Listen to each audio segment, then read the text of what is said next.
Hey, welcome to Disaster Podcast. We're coming again for the second week in a row live from Florida. Down here working with a lot of clients in Hurricane Ian.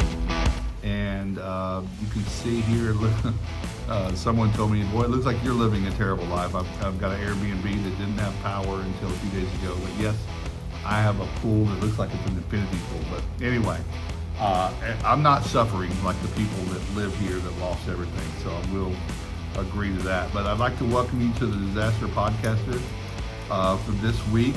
We're recording this on Thursday, October 13th, lucky 13. I want to tell you today's theme, today's topic is the conversation in the restoration industry that causes a lot of conversation, turmoil. It's just really a big topic, and it's independent versus franchise. And I'll tell you why I'm bringing that up here in just a few minutes, and I've got some good stories with that. So, but first I'll give you a couple of updates here from Florida. Southwest Florida, Hurricane Ian slammed aboard. This is about probably day 15, 16. Power is quickly being restored to a lot of areas. Roads cleared, water. Grocery stores are still trying to recover. Food restaurants, things like that are trying to. Some of them are open with limited menus. There's still a supply chain issue. Grocery stores are empty of a lot of things, but they're getting better. And that's where the recovery becomes easier for people that are here. It's kind of returning to normal. And then all the contractors that are here having services that makes their life a little better, and they can work easier and cleaner too. So kudos for that, but I think it's going to be a very long storm. We've all been talking in the industry. This has been a real slow starter. It's interesting that this thing is moving. Someone actually coined, I think it was Kevin Dooley, said it's on island time. It's just starting slow because of the infrastructure. A lot of people are without power, water, and those are your basic needs, and people aren't thinking about other things until they get those basics. And then next is getting their shelter, getting their home, their property straightened out. They had to get their medicine. The stores were shut down that had their medicine, so it was a real concern. As of today, day 15, 16, there's been a lot of media and a lot of posts that I've made and others have made around the licensing requirements for Florida. Florida is one of the toughest states in the country for outside companies to come in and work. They just don't want just anyone. There's been a lot of, they don't want anyone just coming in doing work. There's been a lot of propaganda on TV, and a lot of it's driven by the Department of Insurance and insurance lobby, that those greedy, dirty, nasty contractors in here taking advantage of you because they're from elsewhere. Well, you and I both know that if you're from Fort Wayne, Indiana, or Syracuse, New York, and you run an extremely spectacular company there, and you chose to come down here and help, that doesn't make you a crook. But what does make you a crook, if that's the right word, is operating in this state without a license. Whether or not you agree with it, it is required to do the work we're doing. There's a lot of people trying to find loopholes, but people have been down to the DPR, the Department of Public Responsibility, that issues license and permits, and have talked to officials, told them what we do, and said, yes, you need to be licensed here, and that was not lifted. Can't change it. It's in place. Lots of people have made the argument, well, hundreds of people down here doing it. How are they going to enforce that? That's not a good strategy on how to keep your company on the right side of a business. You're building a company with core values. You better damn well live up to them. So if it's illegal, your options are to stop doing that work or work under someone else's license that's down here, and those guys are wanting 1%, and that's natural. Why would they just let 100 people work under them? So they're asking for 1% to do that, and some people aren't pricing their jobs enough to do that. They aren't in a position to give up, especially if they're a franchise, which is what we're going to talk about today, and they're already paying royalties, and you're going to give another say 10% to a general contractor or a licensed contractor here, you begin to start asking the question, is it worth it? And a lot of people did ask that question and they got their answer, and it's not. So a lot of people are demobilizing and they're wrapping up what they've got. I will give caution to those that did work down here from the beginning, did any number of properties without license. It could be hard to collect. And this is why I teach people, just don't up and go to a storm. It's not just fish in a barrel. You might be in a tough spot if your customer gets payment, if they had insurance at all. If you worked on a cash basis, you're fine. They could call the DPR, they could call a court, they could file a claim against you.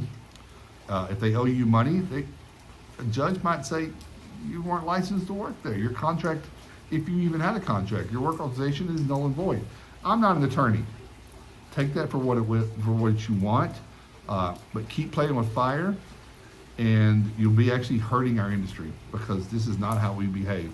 The truth of it is, the hard part is, you know how long it's going to take this area to recover if they're only relying on those that are in the state only?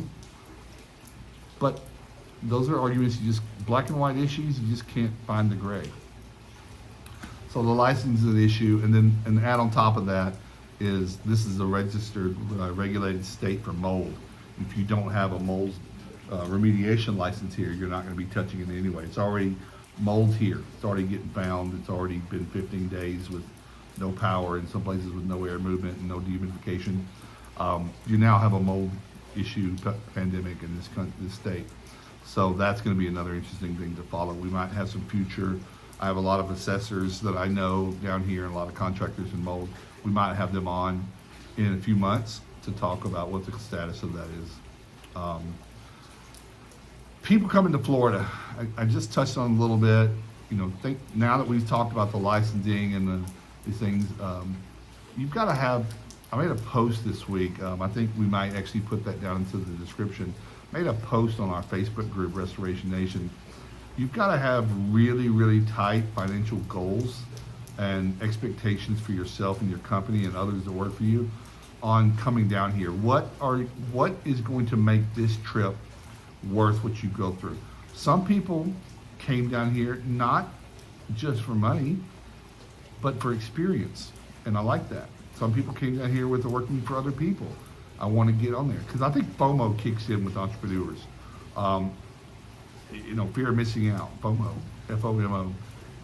I see everybody down there and I want to be part of it. The social media has created this follow the leader, Me Too movement where everybody wants to do what everybody else is doing.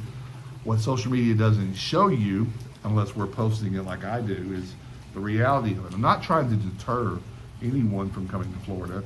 I'm not trying to get in the way of your dreams and your growth and your financial obligations. I'm trying to keep your company above board. I'm trying to keep our industry to be as good as enough for us to fight for, like I do and so many others do. So you had to know what it meant to come down here financially. A lot of people did the math and they said, I could have made more staying at home. I'm actually not paying attention at home. I'm missing leads. You've got your B team up there, your A team down here. These are things you got to talk about. I started a new company called CADX, and part of CADX is preparing companies in March to look at the viability and option to come down. Preparing them with the questions you got, the price, how to price this stuff. This is not Xactimate world. Don't come down here and Xactimate's not even good enough when you're home. Add into it that you're staying in a hotel or Airbnb or campsite with a camper. You had to buy that, and food and per diem and extra cost and the labor staffing you're going to bring in that has to be paid on Friday. You've got to have a whole different pricing structure down here. I'm going to be teaching some people how to do that. Lastly, as far as Florida goes, I found a lot of people felt like they could be different company here than they were at home. So let's say I have ABC Restoration and I'm in Dallas, Texas. Clark Brown Restoration in Dallas. And I built my company to be an above board, follow the laws, standards, great ethics, code core values, But I come here and I do work that's not up to the standard of S500. I'm not testing for asbestos in this state, which, by the way, also a state that's the hardest on asbestos.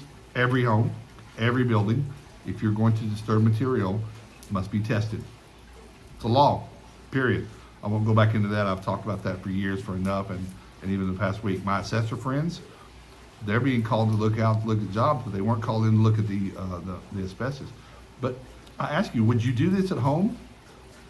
Would you do the same kind of work here that you do at home? If not, you're not being true to yourself, and all of your credibility and your integrity might get questioned.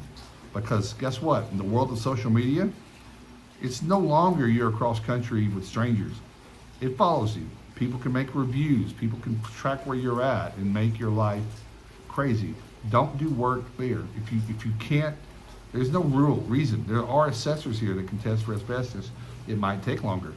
You might have to run equipment longer. You have to explain to your customer, I will not expose my staff. And that's for everything. I just saw some people also driving their staff into the ground, and you wouldn't do that at home.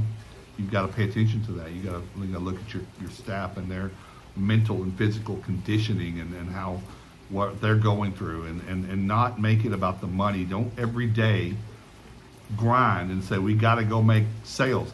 We're here to be competitive. We're here to be diligent, and we do have to be above. We got to pick up the pace. But man, I'm watching people's staff just zone out and burn out, and they're still pushing, and that's not leadership, and that's not good. So those are just a few things I wanted to talk about there. Wanted to also thank our sponsor, Kahi. Kahi is a great, incredible new service that's been running across our industry, very, very popular.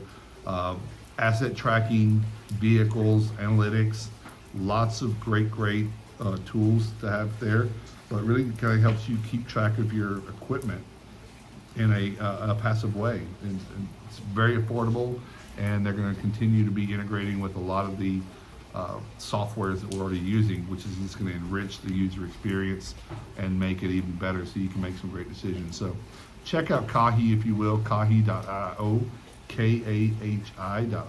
Kevin Dooley, the owner or one of the co-founders, is down here, and a lot of his staff and a lot of his customers, have been reporting that with their stuff spread out all over in strange places where they don't know, it's been helpful to know where that is. So good thing, and it's been keeping up well with the cellular and Bluetooth technology. So today's podcast, I want to first tell you that myself and my company and my ethos, my standing, a lot of people have the misconception that I am anti-franchise. It is not true, and I've never said so. I am violently against TPAs, pretty strong against carrier programs. They are two different things. Those in general. I think that there are some very good restoration contractors that work with programs on both sides, independent franchise, but I don't like what I see it does to our industry, and it lowers the bar. It's a race to the bottom, and I've talked about them ad nauseum. I don't want to go into that, but I'm not anti-franchise. But that said, I'm often contacted, like I was this week, by a very close friend of mine who is a franchise, that he had received a call from an individual or a couple, a husband and wife, that were in a service business, and they wanted to look into restoration as a new service line, and they were looking at independent, doing it on their own, or going with a franchise. And so they called my friend, and he said, I can tell you about the franchise side. I've never, I'm not independent, but call Clark with Restoration Advisors. He has a lot of experience in this area. And so we had that phone conversation, and that caused me today to have a topic for us to talk about, and I hope this is a good one for you. And I'm going to request that you leave a comment if you're watching this on YouTube or whatever, however you're watching this. If you have a way to leave a comment, if not, email us at clark@restorationadvisors.com, and we will see if we can address it in some way for you directly, or even in the open if it's a benefit for everybody.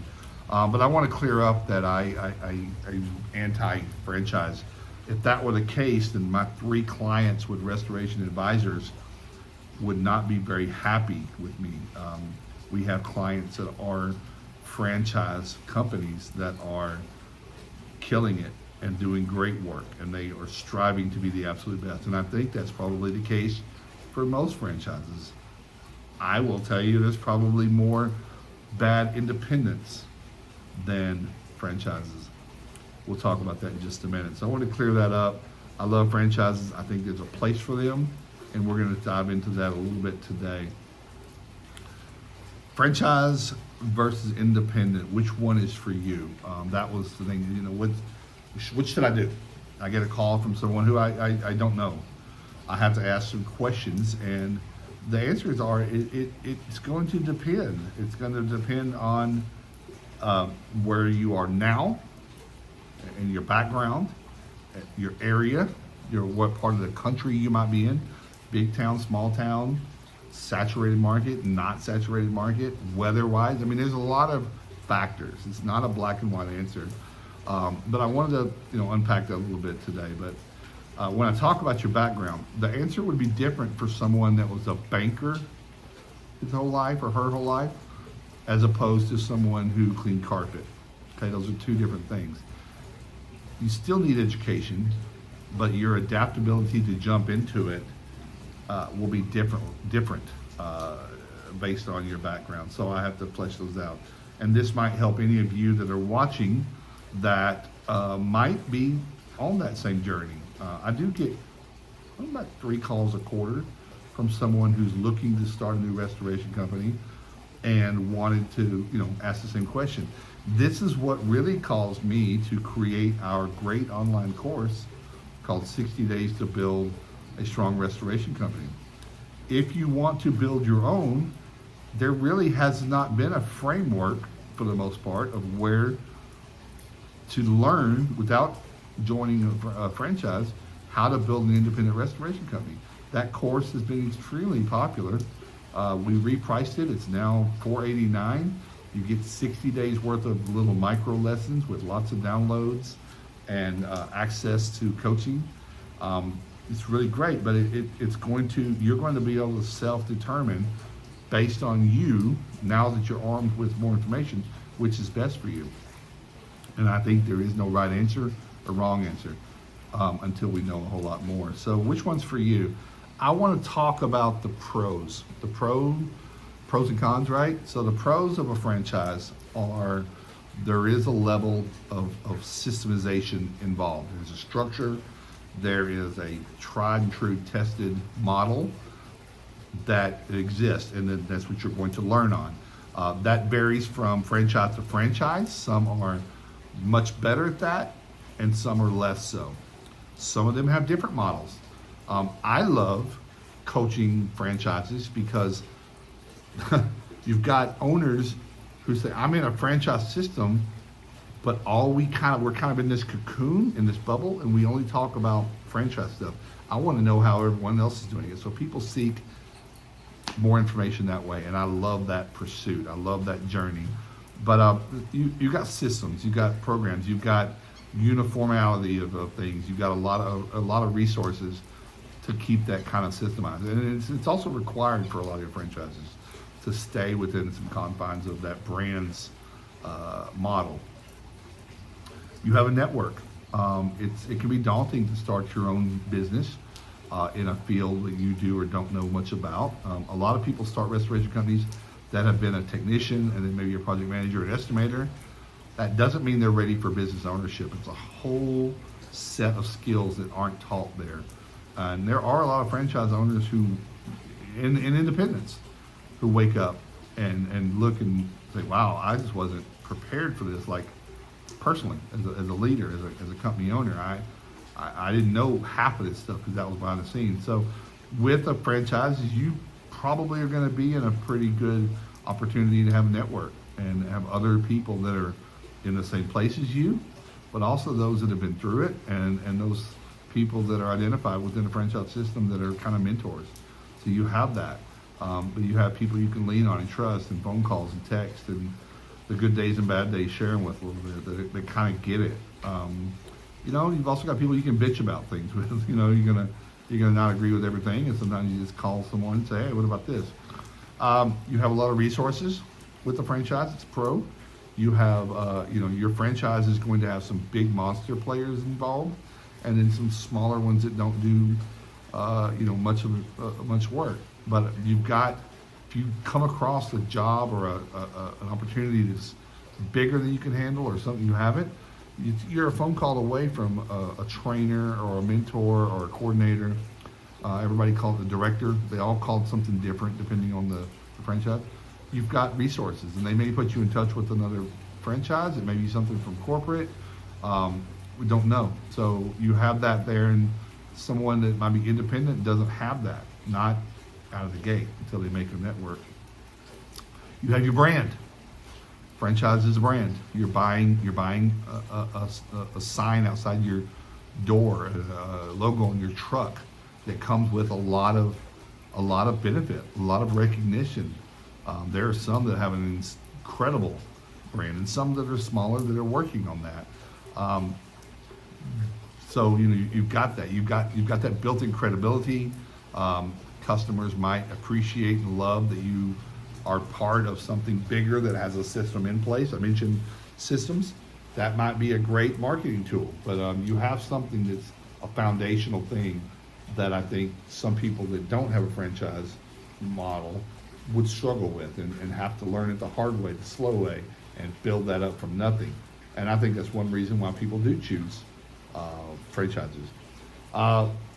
The next one is you get perks on materials, supplies, equipment, anything that our industry needs. If you're in a franchise, there have been these agreements and established relationships built with the franchisor, mothership, if you will, and brands, whether they be supplies and materials or SEO or marketing or just kind of anything you need. You usually have a list of perks that are at your availability at a discounted rate, with some better support behind the scenes from that brand's inner office that has like national account reps. You get a discount, like I said. You get maybe lower upfront costs or something, and that could be software or whatever. So that's a real big thing that, again, independents don't get. So, and then last is uniformity. Things are same. Things are easy to manage when everything's the same, uniform, and the way you do things, and the equipment color, and a lot of things with that system process driven, that uniformity creates. It's easier to plan and make a roadmap with that. So those are all the pros. We could easily go into the deeper dive of all those things. I won't at this point. If you want to join Restoration Nation on Facebook, or join our private group for Restoration Nation, also free off of Facebook, you can join and you can say you watch this podcast, and we can have, I love conversations like this, so we can build upon that, and then let some people that are part of the franchise or independent give their 2 cents about that. I love the conversations for people that were a franchise, and when their license expired and it was time to renew, they chose to go independent. Listen to their journey, goods and bad, and then the alternative is someone's independent and said, it's been too hard, I'm going to a franchise model. Those exist, and those are good stories, and that's where we learn a lot from those things. Now I want to talk about the cons, and please preface all of my conversation today as while I work with and know a lot about this industry, I've never owned a franchise. If I speak out of term of something that you have not experienced, that means that you haven't. but I know people that have. I'm only drawing from my friends and colleagues and conversations and clients and classes that I teach that have expressed these boulders, these rocks, as things that you need to be aware of. And I think cons might not be a bad thing, but definitely something you need to take into consideration if you're juggling this independent or franchise approach. The first con, let's start with the money. It's easy. Upfront cost. You're gonna have to do a buy-in. Again, very, very, very wide spread on that, depending on the franchise. You're gonna have the upfront cost to get your, for the franchise fee. That may or may not come with a van or two or something, but you're gonna need to, you're gonna need to do some things that are gonna be associated with. They're going to require for you to be a franchisee. You're gonna need a building. Maybe you weren't gonna have a building. Maybe you're gonna work out of your garage. And I don't know. They may not require that, but I felt that they might. But maybe franchises can work out of their home address. But I think that they're required to have a building. But that's something that I will leave open. But there are upfront costs. A package that you've got to buy. I have my own template for a starter pack.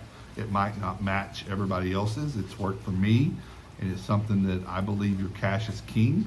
That's why I don't like upfront costs for franchises. I'd rather you take that $50,000 to $150,000 and put that towards marketing and training and education. You can rent equipment. You don't need a warehouse full to get started. You start to see, what kind of flow you've got. You get more. So upfront cost is a big con. Or a con. I don't know how big it is, and some people just expect it. I will tell you this though: a lot of people have joined me before they started a franchise and went independent.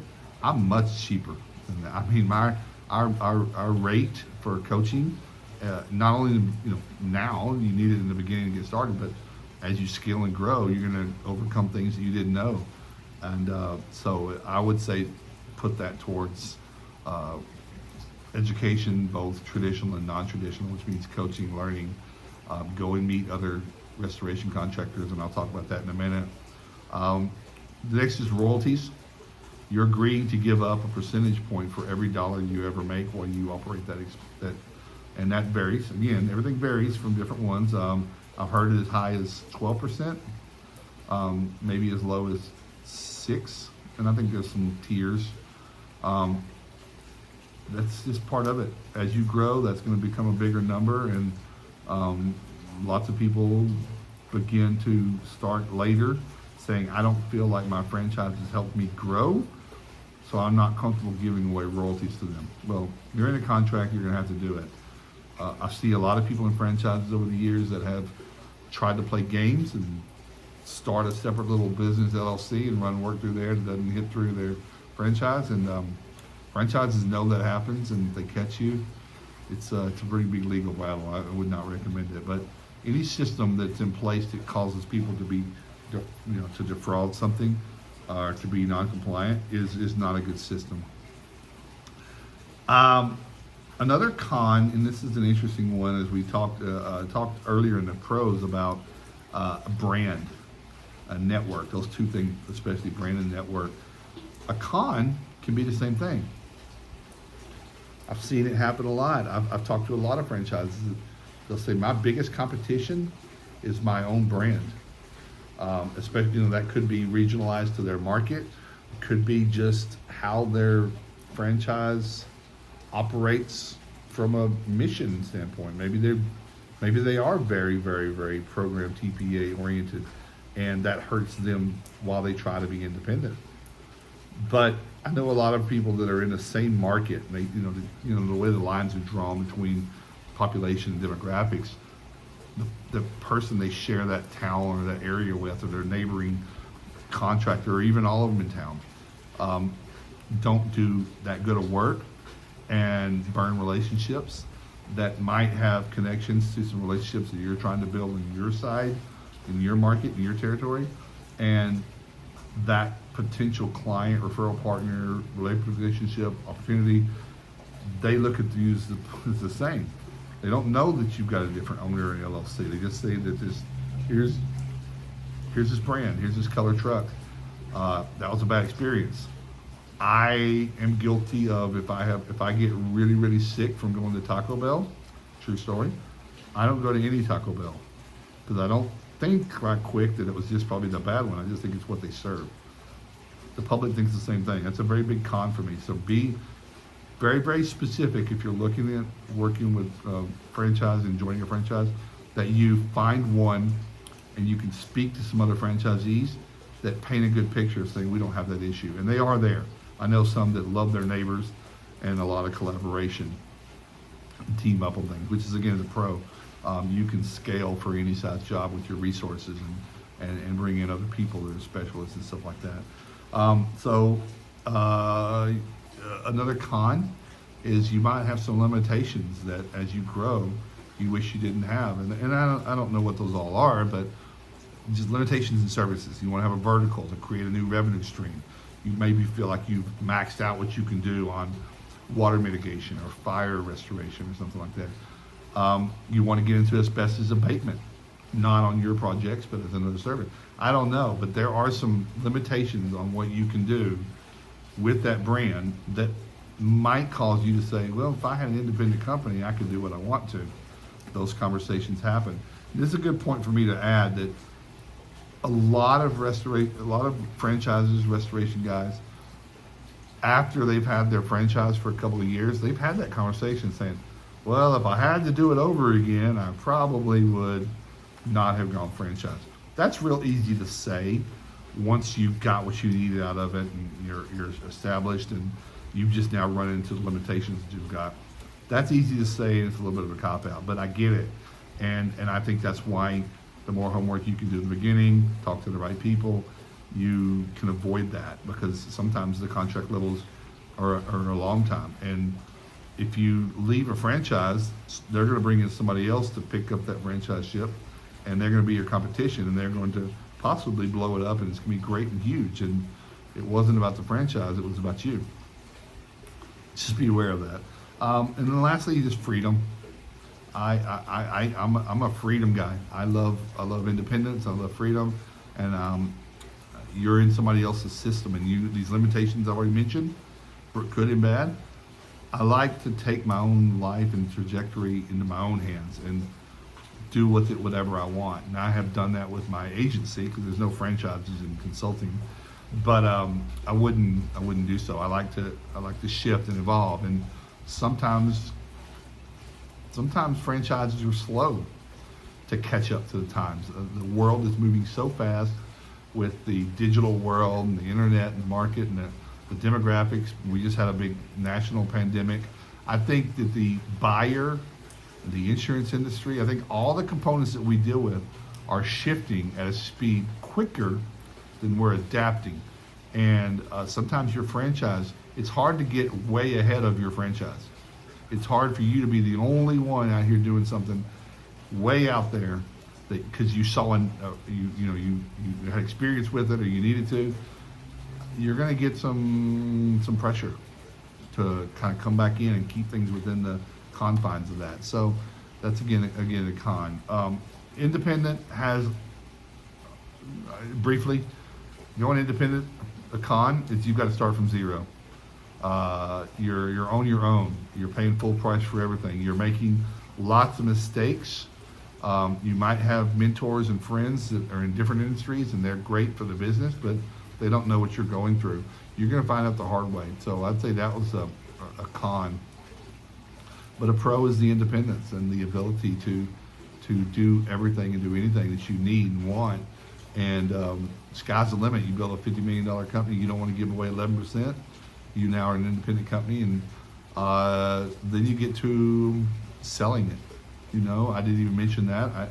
I don't know. I've never been through a broker a deal. I've helped some people sell their companies before. I've never sold a franchise.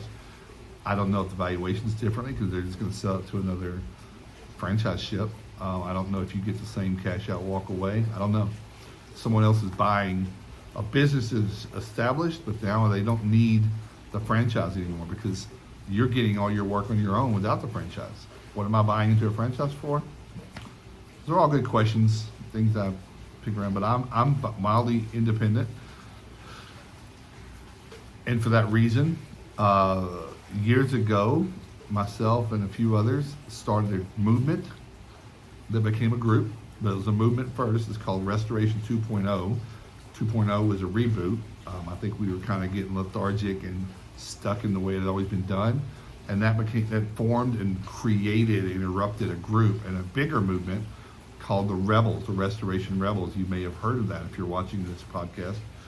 They still exist. I have not been part of the Rebels for years because it was amazing when it started. And social media turned it into a circus and clowns. And I say there's a lot of good people that are still members of that group, but from a management of it and how it all went down, not great. But Andy McCabe and I and a few others started that group, and we started something to help the independents that were watching themselves get smashed by insurance and smashed by the franchises' advantages over them with some of that stuff, and the franchises that were big on the programs with TPAs. And we just saw a need for helping independents. But we found out that there's a lot of franchises that wanted to be independent, and they wanted to run a more independent franchise. So that's a big juggle of words there, I know that. But so myself and John Grubb moved along, and we said to ourselves, we want to have something a little more serious than a Facebook group, something more tangible, something more that people can really be proud of being part of instead of a Facebook group. A lot of people weren't even on Facebook. So we started what's called the Alliance of Independent Restorers. It's got the name independent. But I tell people every time I have to talk about AIR, we call it AIR for short, Alliance Independent Restorers. Independent is free from carrier pressure and all of that. It's not independent versus franchise. AIR, the Alliance, 35% of the members, I believe, are the franchise. It would be more, except that many of them haven't heard this message and think that they are not allowed. I've had people tell me that I've got a franchise, I wish I could be part of AIR. Brother, come on. We're not anti-franchise either. My company that John and I own follows our beliefs. So what I do in one business is going to fall into the other. It has to. So we have franchises. And I told you we have a board of directors. We have a leadership council that 3 of them are a service master, a dry patrol, and there's one more. So we just got some franchises. They know it. They get it. It's not about being separated. It's about being together. And the Alliance of Independent Restorers, I wish you would look into it and join airrestore.org. We can introduce you to some people. This is about people in your own market looking to raise the bar of your industry that are sick and tired of the junk, and also trying to learn and keep up with this. Stack the wins, stack the knowledge so that they can put together a company that has the best chance to survive and grow and thrive. So a lot of members of AIR have had incredible growth. It's not a TPA. We're not promising leads. We're not, listen, there's other groups like that cost a huge amount up front. We're not. It's a 1-year membership. Dues are annually $440. It's nothing. It's not. I won't say it's nothing. It's not very much money, but for what you get out of it, all the resources, the companionship, a lot of things that franchises get that independents don't, we've created. We've got affiliates with perks. So that's it. So I want to tell you real quick, we're up on some time here. This might be a little bit longer. I don't want to lose my battery. I'm using my iPhone today, not my regular podcast setup. But you know what? I bet people probably like it. I've heard that this kind of setup is better for podcast. I want to tell you about the call I got. I mentioned in the beginning, I got it called from a really nice family, and it was just the husband. And he said, "Hey, can we talk a couple days later when my wife's available?" So of course. So we had that call, and it was today. And this is where I literally sat down at my tablet and wrote up this script and this workflow of how I wanted to talk about today, what I wanted to discuss. They have an existing brand. So there's a company. I'm leaving out names and locations and everything else, but they have They're not in a huge city, but they're next to a really big city, but they're in a smaller market that it's a carpet cleaning company and tile and the rugs that has been in business for, I don't remember, I think it was 15 to 18 years. And the gentleman that now owns it went to work for them, and the owner just said, hey, I'm looking 3 to 5 years into it. The owner said, hey, I'm looking to vamonos and go, live my best life out and retire. Would you like to buy this? So this gentleman and his wife did buy it and have done very well and continue to, it doesn't seem like they've grown a whole lot, which is the reason they're talking about a vertical. Everyone knows that restoration kind of came from carpet cleaning, so it's an easy jump. And their question to me was, the one we're having today is which do I do?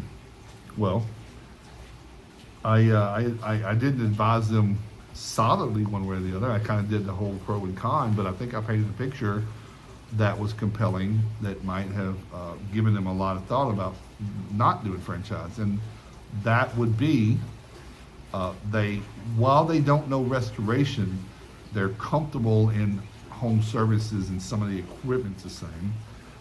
They probably have been attached to other conversations with people because they're kind of a cousin of our industry, that there's some familiarity. So they're not coming in from like being a banker.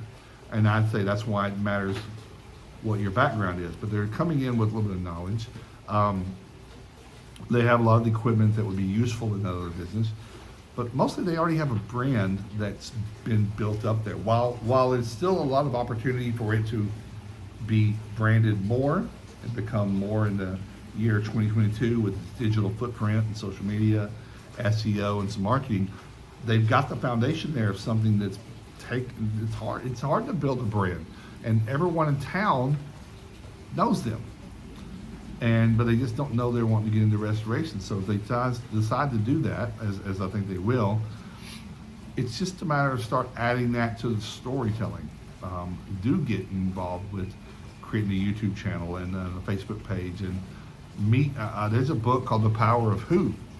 You already know everybody you need to know to have your business be great. Everyone you know knows 10 people. You've heard the stories, but they need to know what you do. And they need to know why you do it. They need to know how you do it. And they need to know how passionate you are, because they know you'll do it great if you are loving it. Going with a franchise when you already have an existing business, you have two options. Keep a carpet cleaning by itself and then have a franchise and running them both.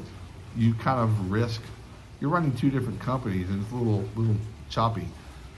Or you just lose that business altogether, right? You lose that brand. Excuse me. I had to clear the screen here. That's what I get for doing my phone. You lose that brand that you built that up to go switch to the other. And then what happens to the services you've already got? They've already been in thousands of homes over the last couple of years. We talked about, I don't want to give away all of my advice here because I do this for a living, and this is what, if you want to do this, get a hold of me. But everybody you have their email addresses. Let's start a campaign. Start figuring out how you get in front of those people, because they all have houses and they all know people. I think that for them, in this case, I like independent for them. If they knew nothing about it, if they had a shop that did alterations, franchise might make more sense. They have a big franchise in their backyard that is humongous, that's doing a lot of work. And he said, he hears things and they aren't doing great, but they're doing very, very good. I don't know that he really knows what great and bad is yet, but it could be. But I said, could you beat them? Are you better than them? We are. You go independent and beat them. And that's what I said. So, he's going to marinate on that. And you know what? He did. He goes, if I go independent, I've got this big amount of money that I was a little concerned about. I'm going to get loans. I hate debt. I'm going to get loans to build it, to buy the upfront and the equipment packages. And I said, well, just think if you go independent and stay as your company name, and a little bit of rebranding, but keep the bulk of that money, buy your equipment package, probably a different one than you were going to be told to buy. I believe buy what you need, not what you want right now, and rent as you need to. And if you start seeing a growth and a consistency in workflow, you can always add more equipment. don't go out and buy what you need so that you've got some on the shelf for that rainy day. No pun intended on the rainy day flooding. A lot of people are proud to have a lot of equipment on their shelf.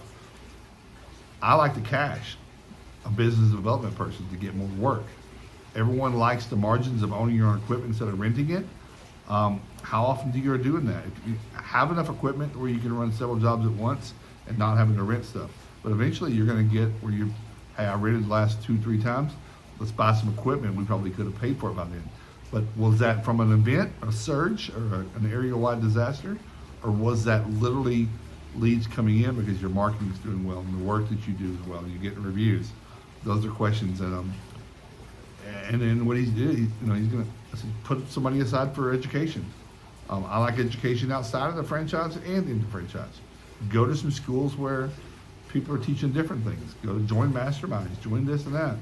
And then he said, well, if I don't spend money on up front and I'm not having to give away 8 to 11%, I could hire you to help us build our company. I said, well, that's why I'm having this phone call. I love this industry, but I try not to have a whole lot of phone calls for nothing. I said, my idea is that, of course, I'd love to help you on that journey, or my team would. That's what we do. But if you don't hire us, find someone who can help you. Short term, long term, it's up to you. That's a good thing about what I do, and I think most of it is it's a tool in your tool belt. It doesn't mean we know more about everything. It's just about some things. We have the answers that you need. So it was a great call. It was a great family. I hope they make a good choice, and they have a son that's coming of 18 that wants to get into the business, and this would be a great something he could put his teeth into in the future. So that's my take on franchise versus independent. It's probably not what you thought it was going to be. It seems to be, again, people think that I'm just so blunt and forward that I don't like franchises, but some of my best friends, just people I really, really respect that call on me and I call them for advice or connections or whatever, are franchises. And so I'd be a hypocrite if I told you that I didn't like franchises. I just prefer independent. And they know it. And they razz me about it. And they'll call and say, I know you hated franchises. Even my own friends. I was like, I don't hate franchises. But it is what it is, right? We just gotta keep grinding the message and keep going. But listen, I had a whole different podcast planned, but this kind of topic arrived and it made me think about, that's a topic that probably I get asked as much as many things. And I thought it might help. So what I'll do is I'll just have this podcast that I can share with anyone in the future. I don't have to take time on the phone. They just know that. So anyway, I hope you're doing well. October, we're heading into the winter. I'm hearing that currently, and I know I'm speaking of current times when I'm making a podcast, you're not supposed to do that, but I'm independent and I do what I want. People are a little bit slow right now. This is kind of a slow period between the freeze and the cold, except in South Florida, they're very busy. Hope you're doing well. I hope you enjoyed the content. I would love to have some feedback, whether it's in the YouTube comment. Go to Disaster Podcaster on Facebook. It's there. You can watch the video, listen. It's everywhere, man. We're not hard to find. Restoration Nation, check it out. All the links below. Have a great day, and I will talk to you next week.